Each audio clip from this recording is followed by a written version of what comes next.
guys, good morning. Today is June 6, Saturday ngayon. So, isang araw na lang. Tomorrow is Sunday. And by June 8, opening na naman ang klase ng 2026-2027 calendar year. So, for today's video, ito na yung mga nagawa natin. And mamaya, ikakat ko na to kasi dinikit natin yan ng ganito. Yan. Ito. So, mamaya, lalagyan ko siya ng cover. Ito yung mga ginagamit natin. Oh. Ito, A5 size. Meron pa kuya! A5 size. Putol tayo kasi si kuya naman nagbebenta ng tubig. Ito yung mga pencil. Then, ito naman yung ating mga materials. Oh, hindi mo ito pinasok, anak. Ito ang gagawin nating pang cover sa notebook tsaka dito.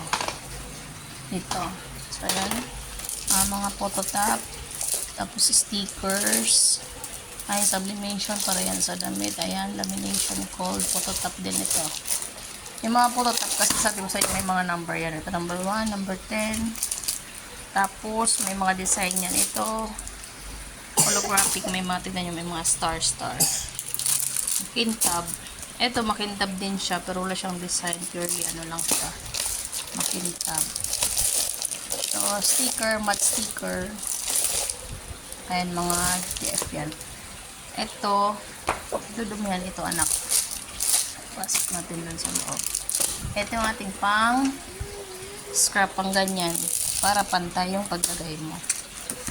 Ito yung gagamitin ko mamaya. No back print. Ito yun. Yan, ito. No back print. Photo paper yan. Yan ang mga ginagamit sa pang cover sa notebook. So, yan gagamitin kong pang cover dito. Cover natin yan. So, dinikit ko yan. Kailangan ko maglagay ng mga yan. Puputulin ko na lang yan mamaya. Yan. And bala ko sana dito gagawin ko siyang ring. Kaso, di ba dumating yung order kong ring? Mga ring binder, kaya sabi ko idikit ko na lang, and dinikit ko na siya. Ang dito naman na pang cut ko, ito lang ang caravels ko. Ito yung nakakabili ng heavy, ano to, single hole, 6 holes. Ganito lang to. Ayan. Ganyan yan. Yan. Diba? So, maliit lang. Sunod na tayo bumili ng malaki kapag meron ng sapat na fund. Ganyan lang siya. Yan. Tapos lalagyan mo yan ring. Wala pa tayong ring binder. Pero, kaya mo gumawa ng notebook kahit wala ka pang ring binder. Kasi may mga spiral ring dyan na madali lang naman i-close. So, ito binili ko to, ano to eh. Kulang 200 pesos. Ayan.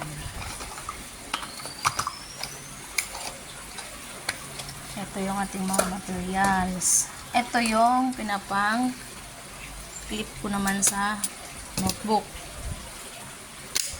Ayan. Wala pa rin tayong heavy stapler. O, ito, carry bells yan. Mga ganito. Ito, mga ganito, o.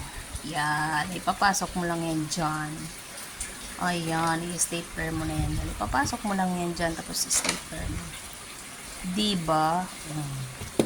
Kaya, sa mga nag-start ng crafting, hindi mo kailangan ng heavy duty ng mga materials para mag-start ka. Pwede ka mag-start sa mga maliit na materials mo lang. Ito, ang tagal ko na nitong gamit.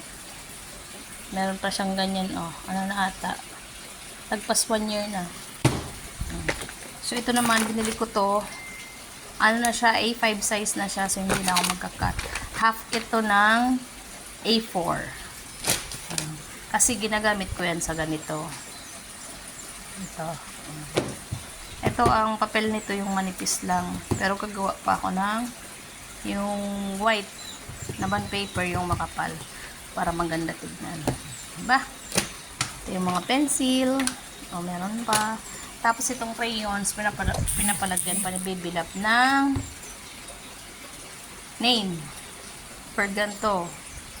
So, mag-print pa ako ng sticker na para dito. Then, siya na yung ipapalagay ko. Kasi yung iba dito, siya yung naglagay. So, turuan natin para ano din yan, part din yan ng activity niya. Para ano yung kanyang isip. Diba? Yung creativeness. Yan ang aking mga gamit dito. Ito pa. Kasi ito yung aking printer. Sabi ko nga huwag kang bibigay. At ito naman yung aking laminating machine. Diba? So, aking laptop. Laptop na hindi pa bayad. Meron pa akong balance sa 4,000. Ganun lang.